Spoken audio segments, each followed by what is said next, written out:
Welcome to the deep dive. Today, we're taking on something really fundamental. It's about how language, well, it's not just how we talk, right? Yeah. It actually shapes our whole reality, our identities too, Yeah. and even, power structures. It's huge, Right. really. Yeah, absolutely. And we've got some fascinating sources for this deep dive. Academic papers comparing thinkers like Bourdieu and Foucault, Yeah. interactive pieces on identity, even a look at propaganda. Quite a mix. Yeah, and our mission, really, is to pull out the key insights, the important stuff, so you can start seeing these, hidden forces in everyday language. And what's so interesting looking at these sources together is how clear it becomes that language isn't neutral. Not at all. Right. It's this active, dynamic force. And we're going to try and uncover the ways, the mechanisms that words use to build worlds, define us, and even decide what counts as, normal or true. Okay, so let's dive right in with that core idea. Reality being socially constructed.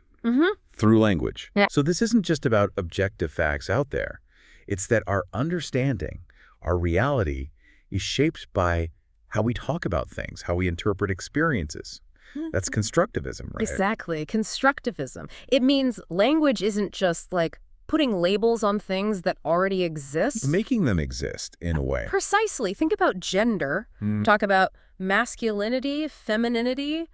Are those purely biological? No, not really. They feel very cultural. They are. They're defined culturally through stories, media, just everyday chat. Yeah. And the specific ways we use language, repetition, framing, metaphors, that sort of thing. Yeah. Those are what we call discursive practices. They're the tools, essentially, that build these social realities. Okay, I see. And you can see that at work, can't you? Like in an office setting. Oh, definitely. People talk about being a team player or having leadership potential. Standard stuff. But those aren't just descriptions, are they? They subtly value certain ways of behaving. They influence how people see themselves, what gets rewarded. Absolutely. It shapes the whole environment, often without anyone really noticing. It's language quietly doing its work. And connecting this to the bigger picture, then. Well, it really highlights that whoever controls the main ways of talking about things, the dominant discourses, think media, politicians, schools, They have immense power. immense power to shape what we all accept as reality. Take poverty, for instance. If the dominant narrative, the way it's constantly discussed, is individual failure. Rather than, say, systemic issues. Exactly. That framing supports certain ideologies. It makes certain solutions seem logical and others seem, irrelevant. It shows how language is fundamental ground for power. Yeah. And through these subtle manipulations, actual oppression, the struggles of less powerful groups can start to seem natural or normal, even invisible. Can you give an example? A powerful historical one is Columbus. We often hear Columbus discovered America. Yeah, that's the standard phrase. But think about that word discovered Right. from a European viewpoint, maybe. But it implies the land was empty, just waiting. Which it wasn't. Not at all. From an indigenous perspective, saying Columbus encroached upon America or invaded carries a completely different ideological weight. Same event, different word, vastly different reality constructed. That single word changes everything. So, okay, language builds reality. It's tied to power. How do we get a deeper handle on this? You mentioned Bourdieu and Foucault. Yes, two giants in thinking about this. Let's start with Bourdieu. Okay. Imagine language isn't just words, but it's a kind of capital, like money almost. Language as capital. How does that work? Well, Bourdieu argued that knowing how to speak or write in the right way, the way valued by dominant institutions like schools, gives you an advantage. It reinforces hierarchies. So like using formal language, specific vocabulary. Exactly. That proficiency can be converted into better grades, social advantages. It's a form of cultural capital that pays off. And this ties into his idea of habitus. It does. Habitus is a key concept for Bourdieu.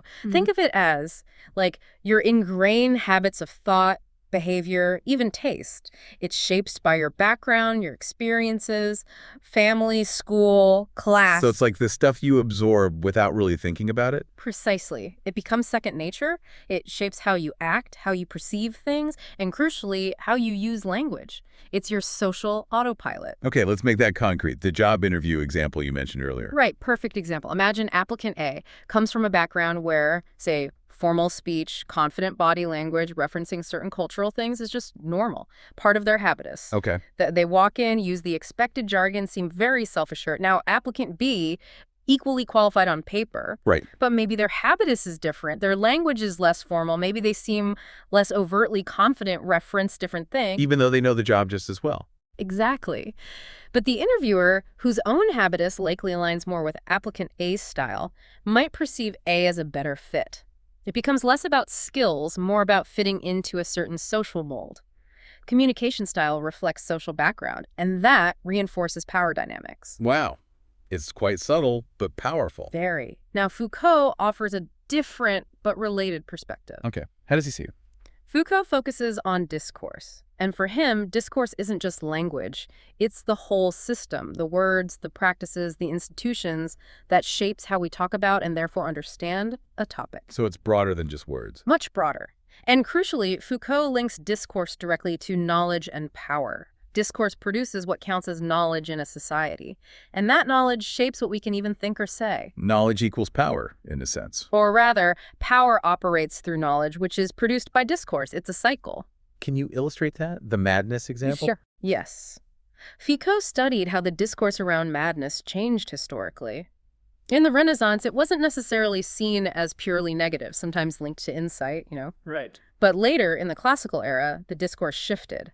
Madness became defined as irrationality, deviance, something needing confinement. That's how asylums were built. Exactly. The new discourse didn't just describe madness differently. It created a new social reality for people labeled mad and new institutions to manage them. That discourse produced a form of power over them. The way we talked about it changed how society dealt with it. So the discourse itself has power. Immense power. Power and knowledge are inseparable for Foucault. Power shapes what knowledge is considered valid, and that knowledge then reinforces the power structures. It's this constant interplay. Okay, so if I'm getting this right, Bourdieu is more about how your background, your habitus, shapes your language and your place within existing structures. Internalized structures, reproduction of class. Whereas Foucault is looking more at how these broader systems of discourse, these external forces, actually create the structures and shape what's even possible to think or say. That's a good way to put it. Bourdieu emphasizes internalization and reproduction, often linked to class. Foucault emphasizes these larger discursive formations and how they transform society, how power shifts. So contrasting, but they both show language is central to power. Absolutely. Complementary lenses. Foucault's ideas help explain big social shifts, too. Think about LGBTQ plus rights. Okay. The way we talk about gender and sexuality has changed dramatically. That changing discourse hasn't just reflected changing attitudes. It's actively helped reshape laws, social norms, and the distribution of power. Language driving change. Definitely. Now, we should mention a common critique. Both Bourdieu and Foucault can seem a bit abstract, and their work is very rooted in, mid-20th century France. Right, does it translate everywhere? Well, some argue they might downplay individual agency, the power people have to resist or choose. But their core insights about language, power, and social structures, still incredibly relevant. Okay, so language shapes reality. Language shapes power. What about us? Our identities. This feels like the most personal part. It really is. And the key idea here is that identity isn't some fixed thing inside you. It's not static. It's something we do. Exactly. It's performed, negotiated, expressed, all through language and interaction. How does that work? There's something called positioning theory. It looks at how we use language choices, the words we use, the tone, the style, to claim certain identities or assign identities to others. Like staking out a role. Precisely. Think of that classroom again. The teacher uses formal language, gives directions, they're positioning themselves as the authority. And students asking questions are positioned as learners. Right. It shows identity is fundamentally social and relational. It happens between people. In the workplace, an employee using lots of jargon might be positioning themselves as an expert, aligning with management. So identity is fluid. But we often feel like we have multiple selves, right? How do we manage that? Great question. Because we do. One common strategy is code switching. Switching languages or dialects? Yes, or even just registers like formal versus informal speech. People do it constantly, often unconsciously. A bilingual person might use one language with family, another at work. Signaling different parts of their identity in different contexts? Exactly. It's a way to navigate those multiple selves, to fit in, or to express a particular facet of who you are in that moment. And it gets even more layered when different identities intersect. Absolutely. That's where intersectionality comes in. This idea, developed by Kimberly Crenshaw, highlights that identities like race, gender, class, sexuality, disability, they don't exist in isolation. They overlap and interact. So you experience them all at once. Right. Consider a woman of color in a corporate meeting. She's not just a professional or just a woman or just a person of color. She's navigating all those identities simultaneously. How might language play into that? Well, she might use very formal professional language to assert her competence and authority, perhaps consciously pushing back against stereotypes linked to her race or gender. It's a complex negotiation happening in real time. But this isn't just about personal expression, is it? Power comes back into play. Always. We have dominant discourses about identity. These are the mainstream ways of thinking and talking about certain groups, which often establish norms and expectations. Like setting the rules for how you're supposed to be. Pretty much. Think about traditional media portrayals of women focusing heavily on beauty or nurturing roles. That's a dominant discourse that can limit how female identity is understood and performed. It privileges certain identities and marginalizes others. This is sometimes called identity regulation. But people push back, right? Definitely. That's where resistance and counter-discourses emerge. Marginalized groups actively use language to challenge those dominant norms and create space for different identities. Like reclaiming words. Exactly, or creating new terms. Think about language like gender nonconforming or queer. These terms actively challenge binary, rigid understandings of gender and sexuality. They're tools for resistance and self-definition. And this must be super visible online. Oh, absolutely. Media representations, first off, often reflect underlying ideologies.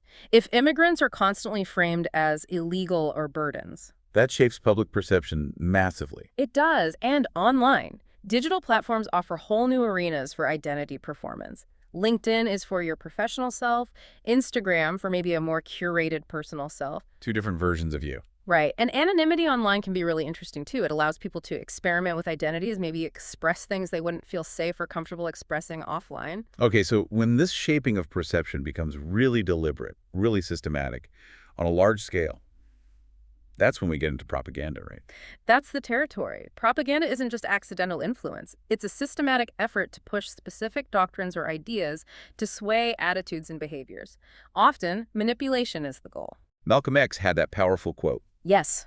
The media is the most powerful entity on earth. They have the power to make the innocent guilty and to make the guilty innocent, and that's power. Because they control the minds of the masses, it captures that potential for manipulation. And the word itself, propaganda, has a history. It does. Originally, back in the 17th century, it was tied to the Catholic Church propagating the faith, much more neutral then. Now it carries that strong connotation of manipulation, often political. So how does it actually work? What are the tricks? It's quite methodical. Propaganda often follows certain internal laws, as some analysts call them. Okay, like what? First, simplification. Boil everything down, focus all negative energy onto one single enemy. Makes things easy to grasp, very black and white. Us versus them. Exactly.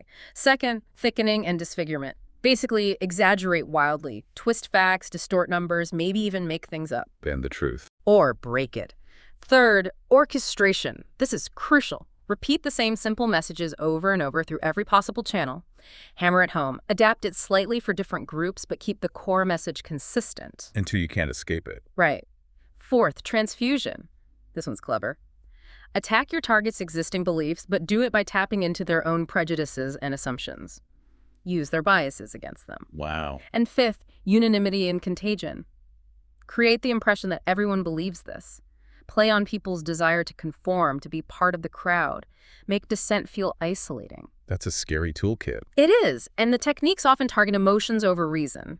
The aim is to create conditioned reflexes. Like Pavlov's dogs. Sort of. Associate certain words, symbols, or ideas with strong emotional responses. Fear, anger, patriotism, so people react automatically without thinking critically.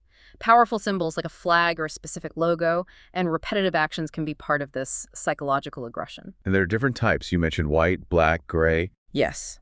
White propaganda is stuff that comes from an identifiable source, often official. It might seem harmless lifestyle news, cultural reports, but it subtly promotes a certain worldview, often effective with less critical audiences, maybe woven into music radio for younger listeners. Okay. Then black. Black propaganda is the opposite. It's completely fabricated material, lies, often attributed to a fake source or wrongly blamed on the enemy, pure deception. And gray. Gray propaganda is probably the most common and tricky. It mixes some truth, maybe partially accurate information, with outright lies. It often looks specific and detailed, but it's hard to verify. Very insidious. And it can be short-term or long-term. Right. Tactical propaganda aims for immediate effects, influencing a vote, supporting a specific military action. Strategic propaganda is the long game changing fundamental attitudes, values, beliefs over time. And the key thing is, it bypasses rational thought. Largely, yes. It might look like it's appealing to intelligence, using facts and figures, even distorted ones. But its real power comes from hitting those irrational buttons, emotions, biases, fears. And interestingly, it usually presents with an unveiled face. It's not hiding the fact that it wants to persuade you, unlike pure disinformation, which tries to hide its origins and intent.